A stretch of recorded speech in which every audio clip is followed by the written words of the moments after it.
All right, and we're back for another episode of the Lakers Fast Break podcast. It's Gerald Glassford coming right back at you here from Lakers Fast Break. Pop Culture Cosmos, Inside Sports Fantasy Football, and Game Source. We truly appreciate everyone out there listening to all of our shows. And if you can, please give us a 5-star review on Apple Podcasts. Plus, if you can like, share, subscribe, follow, or do anything that you can to support us right here at the Lakers Fast Break. Also, the incredible people and all the great shows at the Hoopheads Podcast Network, and also these guys too at Lakerholics.com. It is sincerely appreciated. Well, I'll tell you what, V. Garcia, I will go and put on my Lakers hat here in a second because it's a great time once again to be a Lakers fan. And you know what? I'm going to go ahead and give myself some street credit here because on Sunday, I said, everybody stay calm, stay calm. It's going to be all right. I'm usually the negative guy. I'm usually the glass half empty, as Mr. Laker Tom would say. But you know what? I was the guy that was glass half full. I didn't go screaming and ranting the whole hour. I didn't make too many major complaints. I just said one thing that's got to go right is AD has got to go ahead and take a look at himself and said, you know what? I had that bad game every 5 games. I had that bad game, and I'm going to go ahead and make sure I don't have it again. And my goodness, he came to play today, 34 points, 21 free throws alone, aggressive to the tee, just the way we like to see it. Also as well, 10 rebounds and 7 assists. LeBron James chipped in with 23 points. Great game, very solid game by him. I'm going to say a very solid game. Kind of was in and out in the fourth quarter, kind of let the other guys do their thing. And in this case, it was the right move in a lot of ways. But he did hit some clutch shots down the stretch. Also provided 9 assists. Andre Drummond, the bane of Laker Tom's existence, had a good game. Made Laker Tom proud. 15 points, 12 rebounds. And Dennis Schroeder, who everybody's been having a lot of questions about, had an awesome game, 24 points. Just really solid play and really good defense as well. And Alex Caruso came off the bench to provide a spark defense and hustle. This whole team got the 50-50 balls. They really showed a lot to me today, and they came back strong and proved, even when they were down, even when they got down by 3 in the fourth quarter, they came back, and they came back strong and closed it out. And Phoenix, without Chris Paul for much of the second half with that injured shoulder, lost their composure, and they lost at home to the Los Angeles Lakers, 109-102, tying this series up at 1-1. And here today to talk about today's game are 2 great guests indeed. I'm going to start with the mastermind behind Lakerholics.com himself. It is Laker Tom. And Laker Tom, this is something that I think a lot of the analysts out there who are providing a lot of smack said 2 things. AD played awful, but AD would come back strong. And AD even said himself the very same thing. No, it was a great game from AD. Getting to the line, 22 times. The Lakers shot 27 of 31 free throws, which is really the key to the game. That's 87.1%. And a big part of it were the free throws from Anthony Davis and Dennis Schroeder, who are probably the best 2 free throwers on the team. Excellent supporting job done to the superstars by Dennis Schroeder and by Andre Drummond, who played an excellent game. We had little contributions from a lot of people, but the main thing that sort of jumped out at me is that there were a couple of players on the Lakers who were afraid to shoot the ball. Kyle Kuzma and KCP just were not in the game at all. They hustled, they made a couple of good plays, but they wanted nothing to do with the ball at the end of the game or even in the clutch moments of the fourth quarter. So this was a game on LeBron, and I mean, I'm still a little worried about LeBron's health and his physicality because he settled for a lot of shots, and thank God tonight they went in. But boy, he took some very difficult long threes, one-step fadeaway and so forth that came in. AD came through with a couple of clutch big baskets at the end, a couple of good defensive plays at the end. give the Suns credit. They basically saw a repeat of a reversal of the game one, where they were the one trying to get back 10 points down, trying to get it down to 7-6. They finally actually went into the lead by 3, and we were able to tie it up with a 3. But they played a tough game. Got a great game from Cameron Payne. Yeah. Alex, do not leave the guy out there all alone or in the corner. Please, you're so far away from the play that you cannot help. Even though you want to drift into the paint, you cannot help and prevent the guy driving to the basket. All you're doing is leaving an open man. But a gritty win. The Lakers needed this. There'll still be a lot of questions about LeBron's health going forward. Can AD consistently come back and play like this for the rest of this series? Can the Lakers repeat what they did last year in the first 2 rounds and take the next 3 games and win the series in 5? We've got 2 games coming to Staples. Unfortunately, we'll only have around 35% capacity in Staples compared to, I think the Suns had pretty close to a full stadium. That's what my daughter kept telling me. She's like, "Dad, it looks like a full house." I'm like, "It was a full house." I was first telling her, "No, it can't be." I'm like, "Wow, it does look like a full house." Yep. So, listen, the fans will be there at Staples. We were fortunate to come out of here with a win and a loss. We've got home court advantage over them now. So now we have to take advantage of that and win the 2 games at home and hold serve for ourselves, take a 3-1 lead, and then hopefully we can close them out. But good series. I'm watching the score of the Clippers game. Yes, that right now. Well, let me give them an update right now. Go ahead. As of right now, oh yeah, I'm sorry. Sorry, Clippers fans. This is a team the Clippers wanted to play instead of the Lakers, right? Exactly. And Dallas is leading with just 1 minute left. It is 123-116. I know the chat board, V. Garcia is laughing. Felix is laughing. We're all laughing at the Clippers right now because you know what? This, like you said, this arrogance by the Clippers 2 years in a row, it's cost them, and it's cost them big time. But also here today to talk about today's game is a good man indeed. You got to check out all the great comments that he makes at Lakerholics.com. It is El Rob. And El Rob, great to have you here, my friend. You're looking sharp as always. I'll tell you what, you got a smile there on your face. You can't hold it back. It's always good to see you. And tell you what, especially on a day like this where you saw AD not only just answer the critics, but this is something that we've known for a while. He has that one lousy game, and it's funny because he's one of those superstars. And I was hearing this on a podcast that he seems to be one of those superstars that has that one really lousy game, but then he has more 2, 3, 4 back to back that reminds you just how great he is. Yes, glad to be here, Gerald. I was smiling because I watched the Clippers cut that to 4, and then Hardaway hit a 3. I mean, they left him wide open. It's like, I mean, they're scoring, but they're giving up. I mean, Luka went 2 straight line drives to the basket. Defense is absolutely terrible. Yeah, defense is optional, boy. Anyway, AD, we all know how great he is. I mean, we're spoiled as Lakers fans because we're just used to our great players just really wanting it and being just a little more consistently assertive than AD is. So yeah, I mean, we know he, I trust in AD. People talk about him being soft. And I'm like, the playoffs will tell. He proved last year he wasn't, and I think he's going to prove it again this year.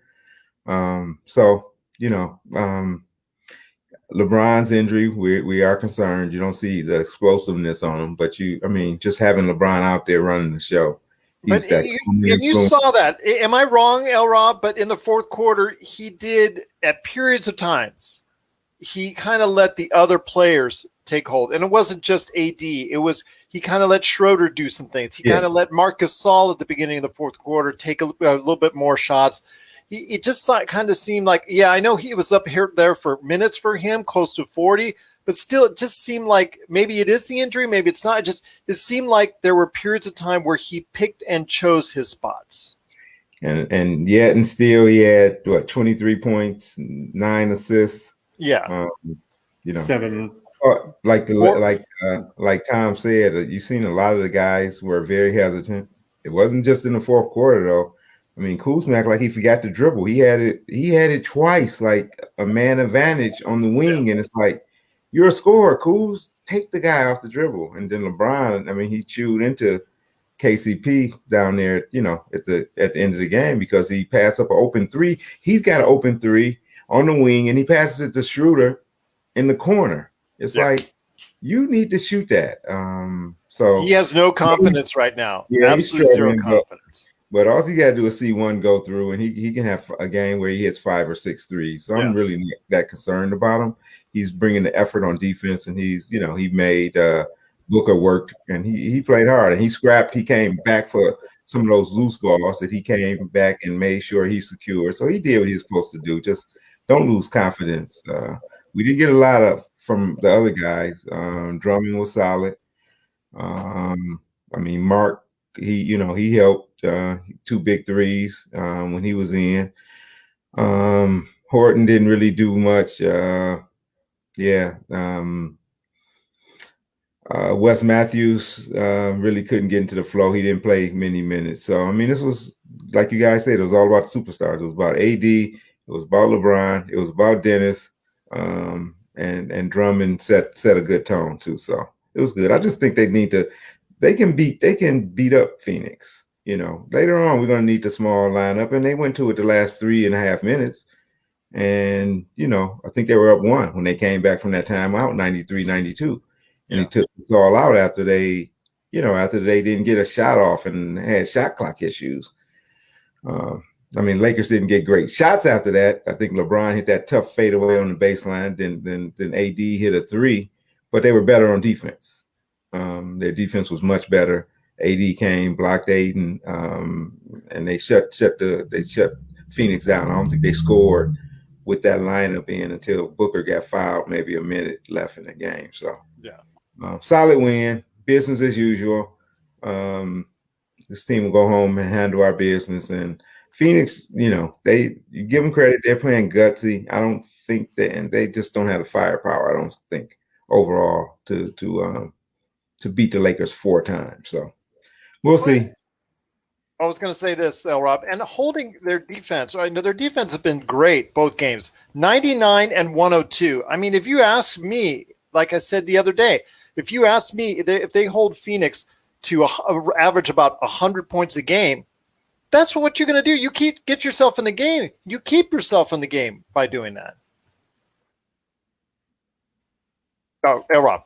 Oh, yes, absolutely. Defense was. I mean, we are a defensive team. Vogel's a defensive coach. You know, you want to see, you know, you want to see McLemore out there. You're itching to see somebody who can bust out and get some buckets. The rest of these guys are shooting it. So, but he just, you know, he's going to go with proven guys and guys who are going to be a little more grittier and play a little bit more defense. That's who he is as a coach. That's the kind of identity he wants. And I think that's probably a big part of why he prefers to stick with the bigger lineup a little bit, because I think it just gives them more of a physical defensive presence. So, yeah, that's who we are. It's great. I mean, defense has been good. Phoenix, how you feel for Chris Paul, man? You just, you know, another year in the playoffs, you know, and he's another injury. Yeah, it's bad. I mean, you know, he's had some decent playoff runs. He's hit some big shots. I mean, I know against San Antonio one year he hit that big shot to beat them when he was with the Clippers, and again, Houston he hit a big shot to beat Golden State one game. So he's had some moments, but it seems like, you know, just one of those things that at some point he gets tweaked, and you hate to see it, you know, because they have really no chance without Chris Paul. No, they don't, but I'm not counting him out either. I think they're going to try and do the best they can to get him out on the court on Thursday. So I'm not discounting anything at this point in time.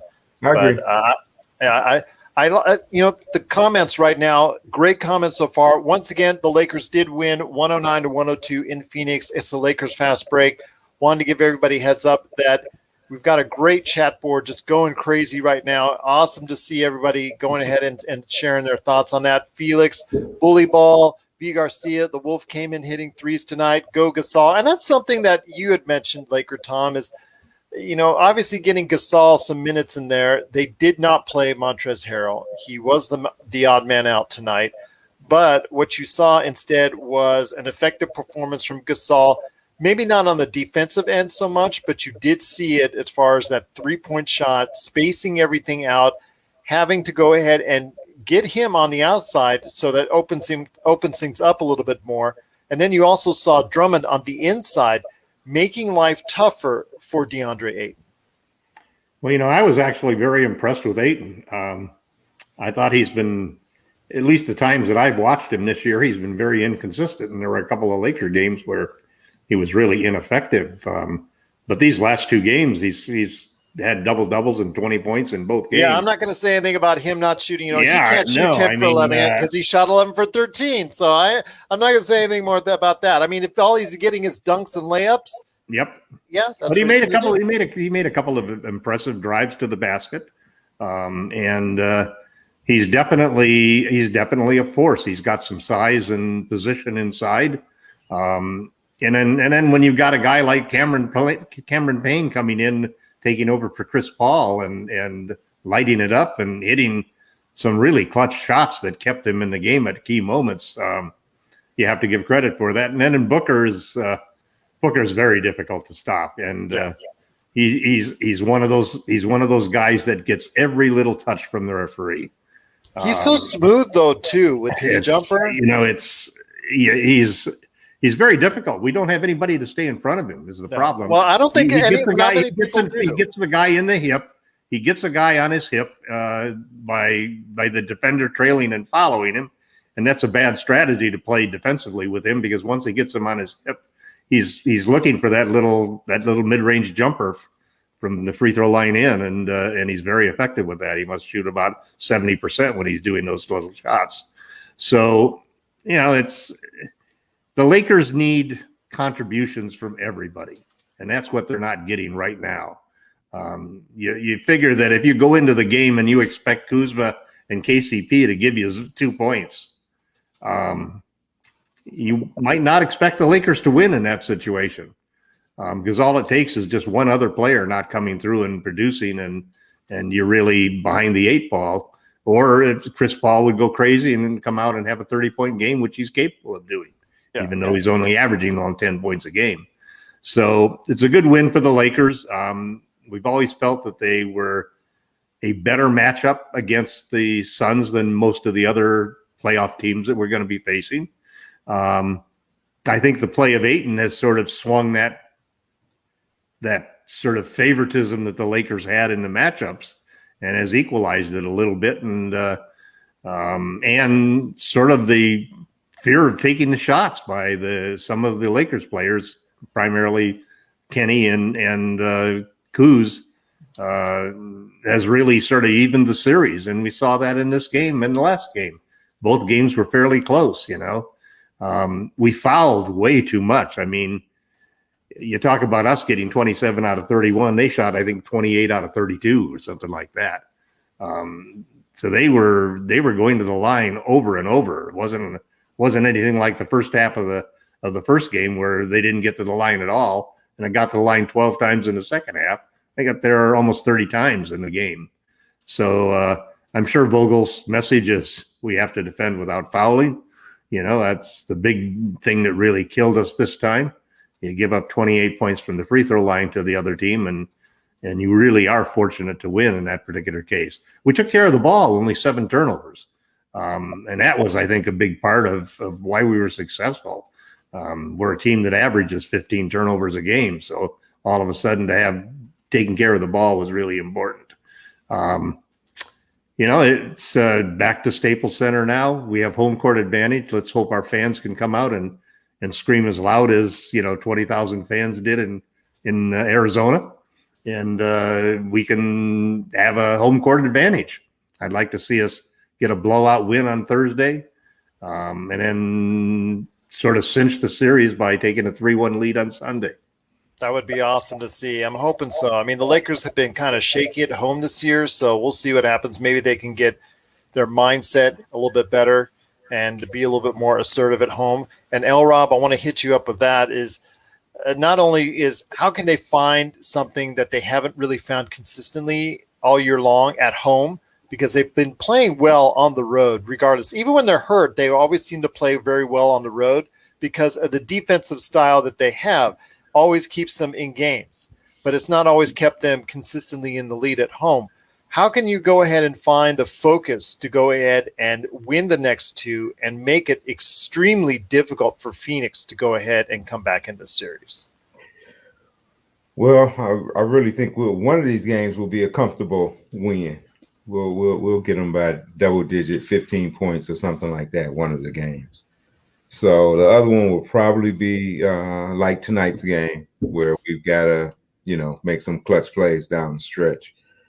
So it's just about LeBron was in KCP's ear. It's about, remaining confident, man. This is you've been through it. Those guys that haven't even been through the wars. They don't know what it's like. So guys like Kuz and KCP and Caruso, they've been through it last year. So those guys as role players got to step up and be ready to shoot. I mean, simple as that. I think they will. I mean, they can't. And that's something. Well, that's something that's always been. That's for sure. Well, that's something that's always been traditional as far as role players play much better at home. Yeah, I did have a question for you guys though. Yeah. How concerned were you when the game was tied with those last 4 or 5 minutes? Well, even when they were down by as much as 3, that was concerning that the Lakers would lose their composure. But you saw Chris Paul's not there to steady them out there. And I thought that was crucial for the Phoenix Suns, that they did not have that steadying force out there. Even if he was hurt, he was not out there in those last 3 minutes. That was a crucial part. The last 3 minutes where the Lakers found that separation and where Phoenix lost their composure. I think right there and then you saw the youth of Phoenix and the experience of the Lakers right there. Tom? Yeah. I think there's also an element of intimidation. The one thing that really struck out to me as I watched the end of the game, and I was a little concerned, but I wasn't overly, I wasn't panicked and thought that it was the end of the world when we went down by 3 with 5 minutes left. But what happened in this game is the same thing that happened in the playoffs last year, which was that the guys making the threes were LeBron James and Anthony Davis. Last year, neither Bron or Davis even shot the league average from 3. They were both under 33% for the regular season, and they both shot 38, 39% in the playoffs. LeBron, I think a lot of his threes tonight were settle threes, but they went in. AD's weren't settle threes. He was confident that he was going to hit those threes. And that last one he took was basically a dagger 3 to try to win the game. And that really basically set us ahead by 7 points, which made the difference. So when you look at the various things that come out of this game that you can interpret to influence the future of the series, it's LeBron and AD hitting those big threes and really being able to stretch the floor. That was a big key to this game and was a big key to winning the championship in almost every one of the series that we went through last year. So sometimes the 3 ball is the last thing that comes back when you come back from an injury and you haven't played, in a while. I'm hoping that LeBron is just sort of working his way back in, and that hopefully by the time we get, let's say, to the conference finals, we might be able to see the LeBron recover almost 100%. At least that's what I'm hoping. And if AD can continue to just focus on doing the things that he's capable of doing and coming out aggressive every game and not settling. I thought that there was a good point made by one of the announcers that almost all of AD's shots inside of the 3-point line. Almost all of those shots were made while he was going toward the basket, as opposed to fading away. And that's a good sign for us, because that's the whole key to the aggressiveness, and it's the whole conundrum that you have about Anthony Davis, let's say, being a soft player or not being a power player, being more of a Pau Gasol type center rather than a Shaquille O'Neal center. But when he's attacking and going to the rim, it's pretty hard not to foul him. And if he can get 20 free throws, that's a pretty big formula for having a very good shooting percentage for the day. So terrific game by Mady, terrific game from LeBron, even though he was obviously still not 100%. Dennis Schroeder, those are the kinds of games that you need from Dennis. He took care of the ball. He made his free throws. He got to the line over and over. And as much as I have criticized Andre Drummond, I thought this was his best game that he's had as a Laker. He was under control. He only had a couple of turnovers. And he really chose some good spots. I mean, he made some really clutch plays of getting good timing as to when to cut into the lane, when to aggressively rebound, and so forth. I still thought he struggled a little bit on defense, but I was glad to see that he had a good game. We couldn't have won the game today if he hadn't played as well as he played.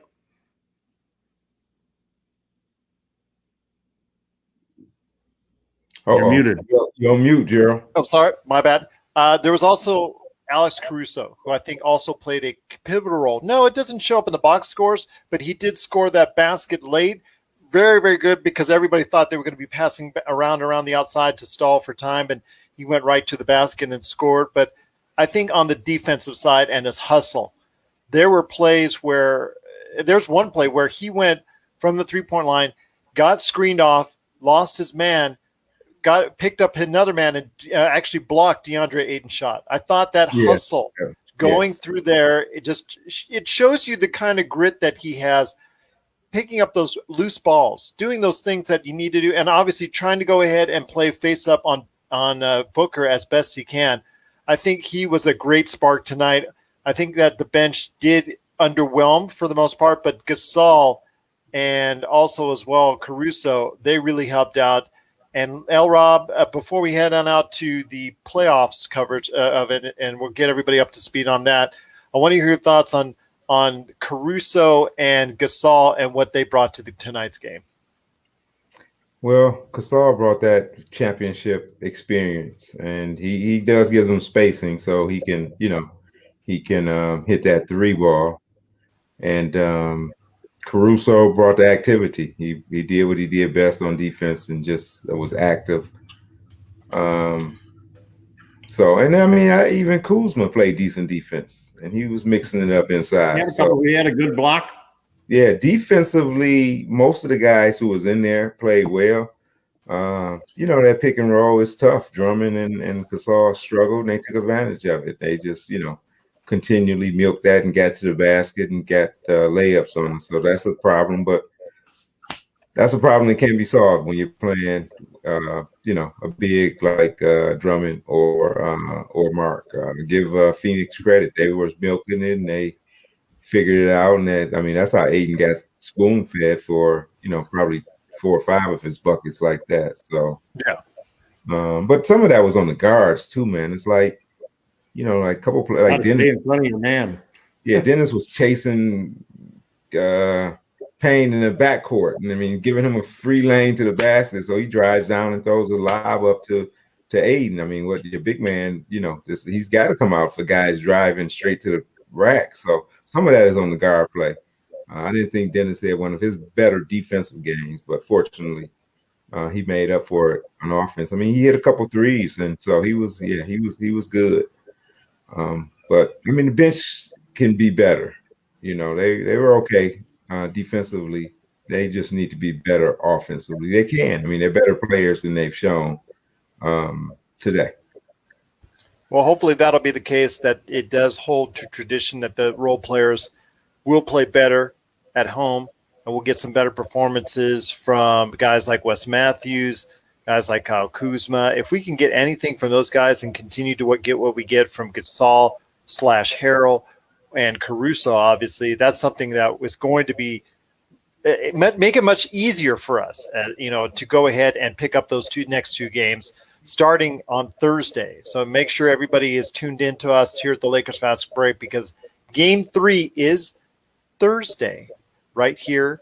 And we're going to go ahead and make sure that we're here for the post-game show right here at the Lakers Fast Break. But before we head on out, guys, and before we hear what you're working on at Lakerholics.com, want to give a big shout-out to everyone out there that's been on the chat board. So thank you so much to V, Felix, everybody that's been involved. Just tremendous time indeed. Carlos Ramirez, thank you so much for being part of today's broadcast. But before we head on out, we will hold to what we're going to go ahead and do, and that is update you on the NBA playoffs, starting with what we've been chuckling about, not only in the chat boards, but here on the show, is that the Clippers have managed to go ahead and once again lose at home to the Dallas Mavericks, 127-121.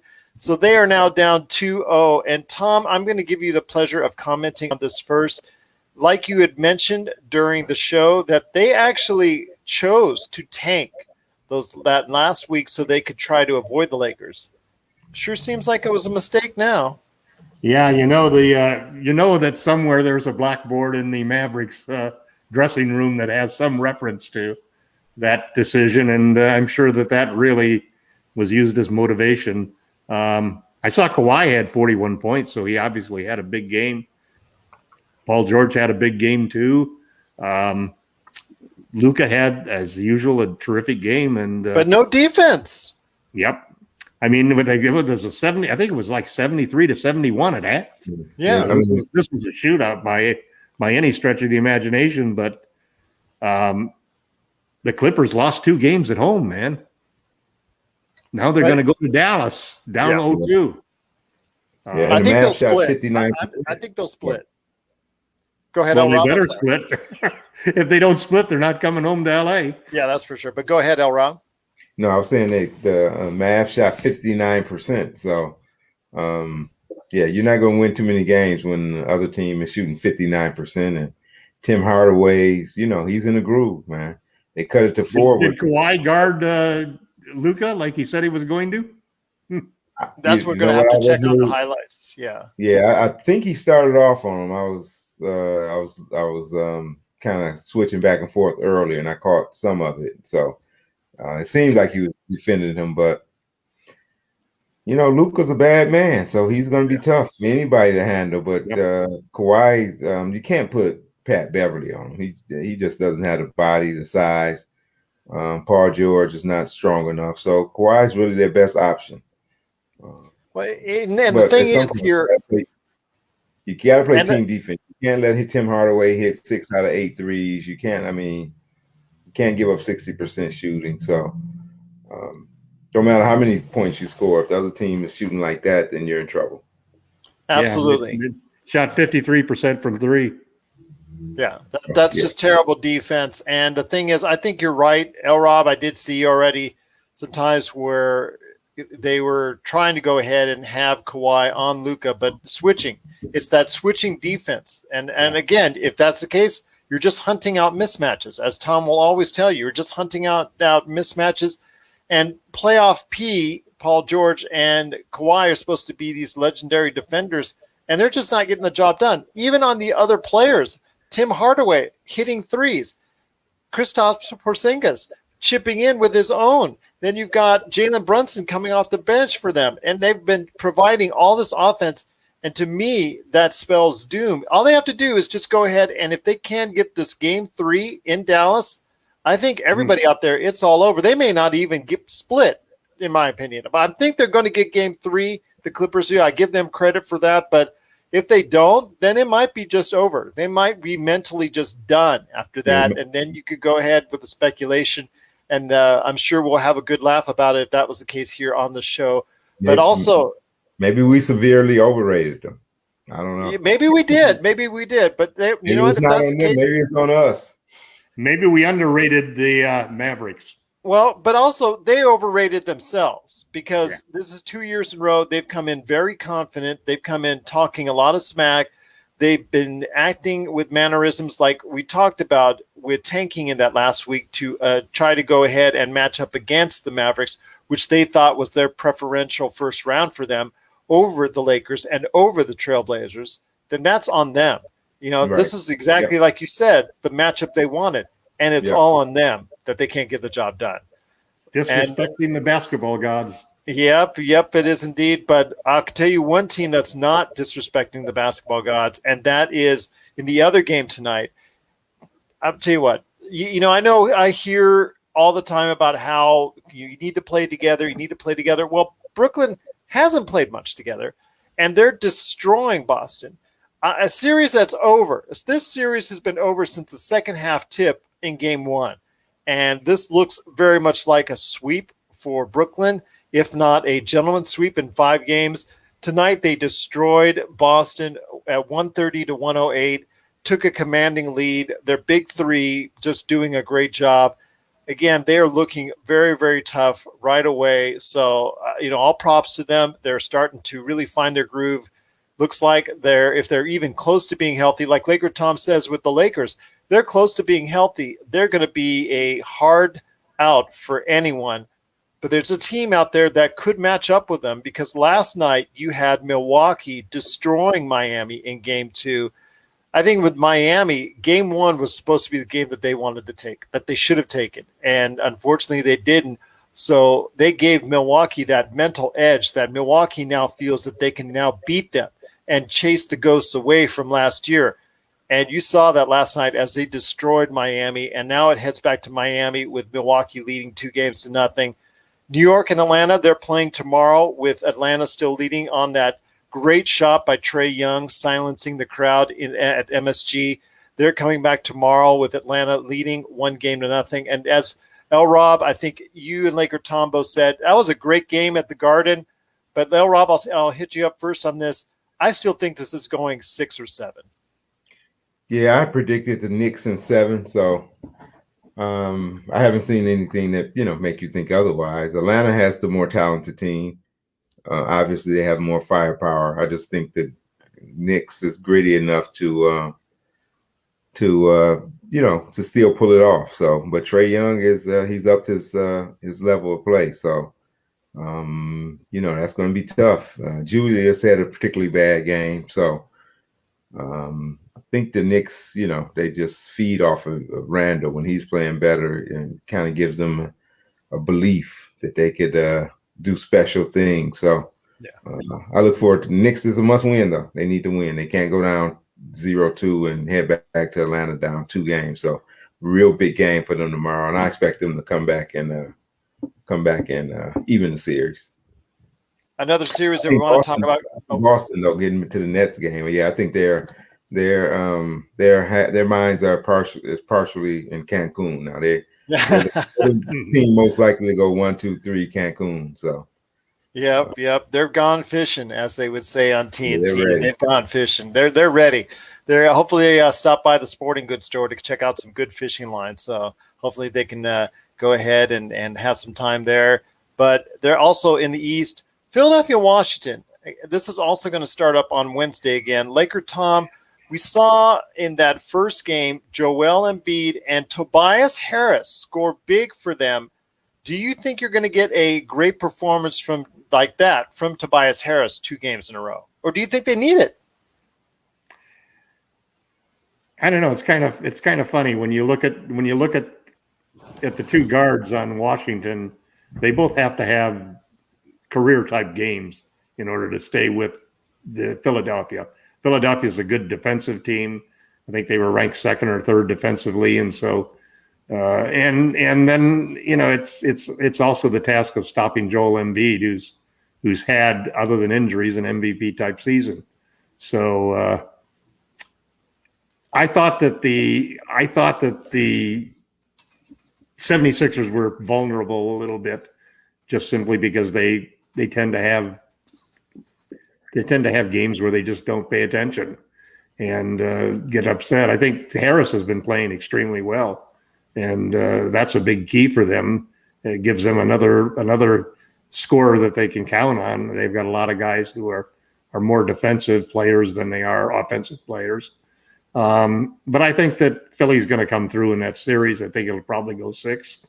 And I'll be interested to see Philly against Brooklyn. That's going to be the matchup that's probably going to determine who wins the East Division.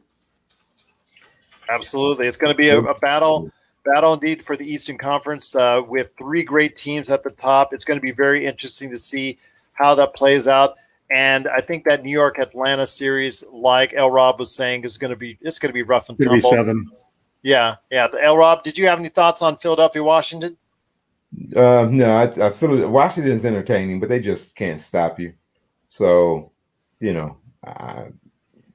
going to win that. And what did I predict? 4. So, I mean, Washington probably may get 1 game back at home, but they just don't have the defense to slow up Philadelphia, I don't think, when it counts. But they're entertaining and they tough and they match up somewhat with Philadelphia. So they'll be in most of the game. So, but I wouldn't put just slot the Nets into the conference final automatically. The Bucks is going to be very difficult. So that's going to be a very good series. The Nets. Oh yeah. I'm looking forward to that series. I can't wait for that one. You're right. That's going to be an excellent matchup. I think both those teams are going to dust off the Heat and also as well Boston. I think either 4 or 5 games in both those series, and I think they're both going to be ready for each other, so there's no excuses there. But the last series I wanted to cover before we head on out, actually there's 2. I'm sorry. We'll go with Portland-Denver first. That's tied. They split in the 2 games in Denver. Tom, they goes to Portland now with a series that's tied. It's looking like, Jokic had a great game yesterday, but he also got a lot more support, something he didn't have enough of in that first game. What are you looking forward to as they head to Portland in Game 3? I think Denver's going to exert themselves and take over the series. I just don't think that they have anybody who can really handle Jokic. And if Michael Porter Jr. continues to shoot the way he has, that should give them a big advantage. I just think it's as good as Dame and CJ are. It's hard just to carry the whole team with 2 guards like that. You both have to have almost like MVP type performances in order to really be able to dominate a team that's got the MVP at center, and who's also a great passer. So you can't just, if you just try to take the ball out of his hands, a lot of teams have found that's an easy way to lose to Denver. So I still think Denver is going to come out of that situation. It could easily go 6 or 7 games though, just because of Dame's ability to all of a sudden nail 4 or 5 straight threes and make up a 15-point difference, in a flash. Yeah. But Denver's also got some scores, and and it's interesting.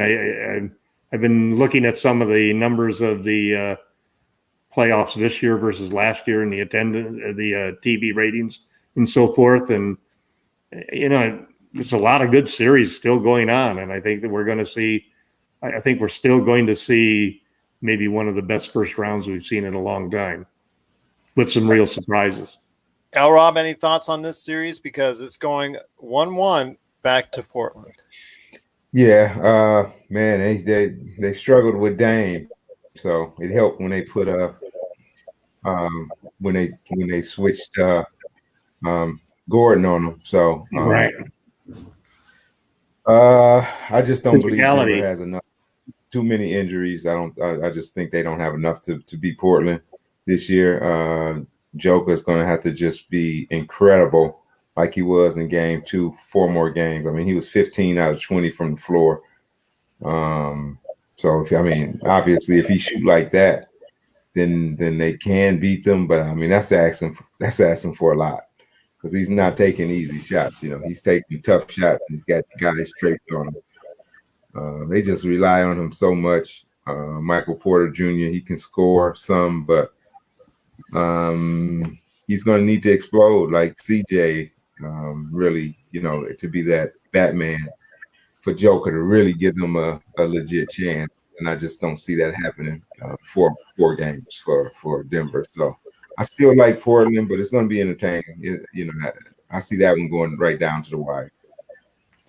The last game I wanted to cover, I left specifically for the end because of the fact that I want to talk to you guys about this because Memphis did pull off the upset in game 1 at Utah.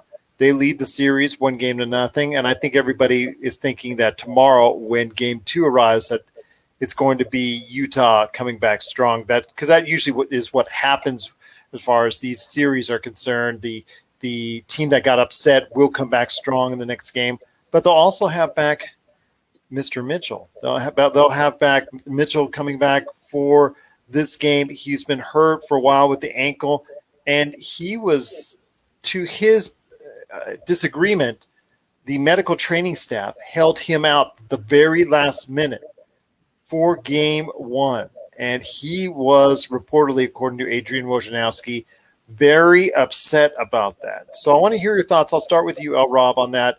Mitchell, obviously he's been trying to overcome that ankle injury, and he just got back to the lineup last week as the season ended. And he was ready, in his opinion, to go ahead in game 1. And they pulled him a second and was livid about that happening. I want to hear your thoughts on this going forward. I think that Utah will still win the series, but could this lay the foundation for Mitchell maybe not staying his entire contract in Utah? Yeah, absolutely. Anytime a player come out and they are that upset with the management, that's never good. But that's a tough call.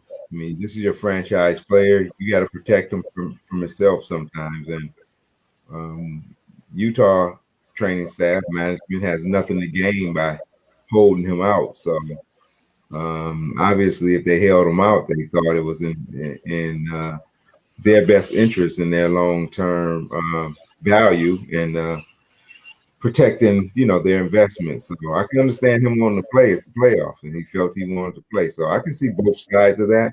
But yes, that's the kind of stuff that starts some unhappiness, and those seeds are being sown. And so I can see that being a problem for him down the road. But as far as the actual on the court performance, I don't know what we're going to get from him. He's been out for a month. Memphis is playing good ball, so this is going to be a tough game tomorrow. I still think Utah will pull it out, but it's better. They don't want to go down 2-0 to Memphis and let this team get any more confidence, and then going back up to the grindhouse. That would not be good. Yeah, you saw what happened in Golden State when you give a team like that confidence in that fourth quarter, and you saw how in OT how they took over. Laker Tom, I wanted to ask you, I mean, do you see something happening there? Do you see a glimmer of hope for Memphis that since they already took the lead and there's a little bit of anger and dissension in the ranks at Utah? Do you see this as maybe like a small crack that's starting to open up a little bit, and that window of opportunity opening up for Memphis? I think it's a possibility. There was all of this talk way back in the early part of the season about the Utah's players being split into two factions, the Gobert faction and Donovan Mitchell faction. And I've read 2 or 3 little tweets and articles that have sort of referred to that as having emerged again as a problem for the Jazz. The big question for the Jazz all season long has been great regular season team, don't have a superstar. Can they really win in the playoffs? And I think that having any sort of internal problems that offset that constancy and that continuity that they've had, because they brought back almost their entire team and was able to get Favors back into the roster. And so you thought that this is a team that's really perfectly made for winning in the bubble or winning in the anti-bubble that we're in right now. And if there was a chance for Utah to really show that they could be a playoff team, even though they lack some of the superstar shine that some of the other teams have, this year might be their year. Losing the first game at home is not the way to start that off. Yeah. And so, we'll have to see how desperate they are. And the big problem with a team like the Jazz is when they lose, it's usually because they can't hit their threes. They have the best 3-point differential of any team in the league, meaning that they allow fewer. The difference between the threes they make and the threes they allow is greater than any other team. So they better be shooting hot. They better be shooting hot in the game tomorrow, or they could really give Memphis the confidence that they could really pull off an upset. I mean, I don't know when's the last time we've had an 8-1 upset. Wasn't it Denver with Mutombo grabbing the ball? Remember, he was on the ground. Might have been. Yeah, Yep. I don't know if that's the last time. I think the Mavericks might have lost one. I think it was in Gold State Mavericks. That was 8-1 as well. Yeah. Yep. Okay. Yep. I just remember the iconic moment with Mutombo. They're going to have to, if Memphis is going to win, they're going to have to probably win tomorrow night. Yeah. And if they win tomorrow night, then they have a shot at it. Yeah. It's definitely going to put a test on Utah as to whether or not they have players who can. I mean, what happens in these games is just like we saw tonight with the Lakers. We won the game because our superstars played like superstars. Every once in a while, you can have a regular guy on the team, a regular role player, come out and play like a superstar. I mean, Donovan Mitchell's capable of doing that.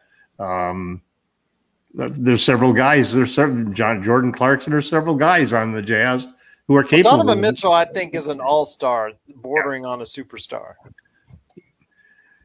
But he's also coming off of a long period of inaction and so forth. True. And again, it's not like the playoff experience you get from a LeBron James who's been in, God knows how many playoffs. He's never been down to that stat that they had that he's never been down to nothing in the league. He has never been 0-2 in a first round or second round of a playoff. Exactly. That's just incredible. I mean, just the law of averages, you would say that he had to have had that happen to him at some point in some game. Do you think he knows that? I think he knows that. I think LeBron knows he could probably take you through every single playoff game that he's played. I mean, I have a hard time remembering the ending of the last book I read or the last movie I saw, but I think LeBron is almost addictive memory in that sense that he knows all of the plays. I remember in the Warriors game where Steph Curry was commenting at the end of the game that, Jesus Christ, we come down and get ready to run our play, and LeBron is already telling all of the Lakers where to go because he knows all of the plays that they run because we played them so many times. So it's just a whole different situation when you have superstars, and that still is the big concern with the Utah Jazz, that do they really have a superstar, and how will the confidence of all of those good shooting role players be when they've got to fire away and shoot? The only thing I'd say that is, like you said, a lot lies on Donovan Mitchell's shoulders because he is that one player who can go off for 40, 50. Clarkson give you a 20, 30-point game. I think Ingles can shoot very hot if you leave him open. But it's Mitchell is that guy that really can go ahead and space out. I mean, we saw it last year when he was doing that in that first round, that one of the best first rounds ever with him and Murray just going off for 50 each game. That battle between he and Murray was epic for the ages. Yeah, absolutely. And that's what he can do for you.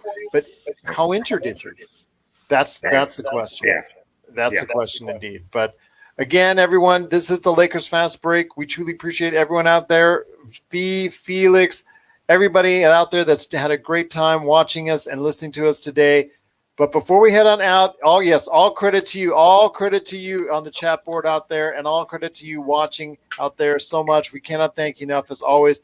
get hundreds and thousands of views each and every year so far. We've been doing this, so we cannot thank you enough. It's all because of you that we are doing this, and appreciate everyone downloading. If you have a friend that loves Lakers or loves the NBA, please go ahead and give them a heads up on the Lakers Fast Break, Lakerholics.com, and also the Hoopheads Podcast Network.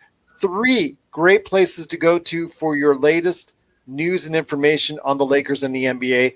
But guys, before we head on out, we're going to talk about not only what you're expecting, El Rob, on Thursday, but also as well, Laker Tom, what you got coming up for Lakerholics.com. So I'll start with you, El Rob, my friend. What are you expecting the Lakers to go ahead and do? Because you, like we've always said, even when you win in the playoffs, it's always adjustments. So what do you think the Lakers do to need maybe some tweaks that might be necessary in order to go ahead and ensure a victory in Game 3 on Thursday? Nope, I think they ride the wave of momentum created from winning this game. I think AD plays solid. LeBron does what he does, and I think the role players are going to step up and all play well, and the Lakers will cruise to a comfortable win in Game 3. So I'm expecting the Lakers to play, their best game of the series. I'm expecting it as well. I'm expecting them to up with a strong performance on Thursday. But Laker Tom, the last couple of minutes, I'm leaving to you, my friend.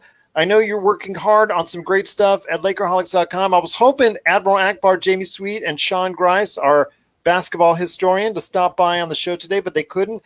I also want to give a big shout out to Rafael Barlow, who is traveling all over. In fact, he was in meetings, I think, in South Carolina on his social media today. So the man travels everywhere. So I know he's really busy, but he's going to try and hop in when he can. But big shout out to him.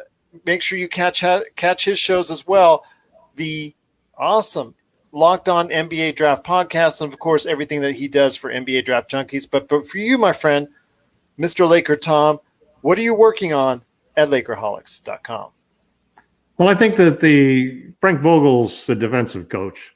And even though we've had 2 pretty good defensive performances, I thought we would have held them under 100 tonight if it hadn't been for 2 silly fouls on 3-point shots at the end of the game. The man wants perfection. Well, it's you hate to see Take the W. games changed by that. Take the W. W. No, I think that we still see a problem with the lock and trail that our guards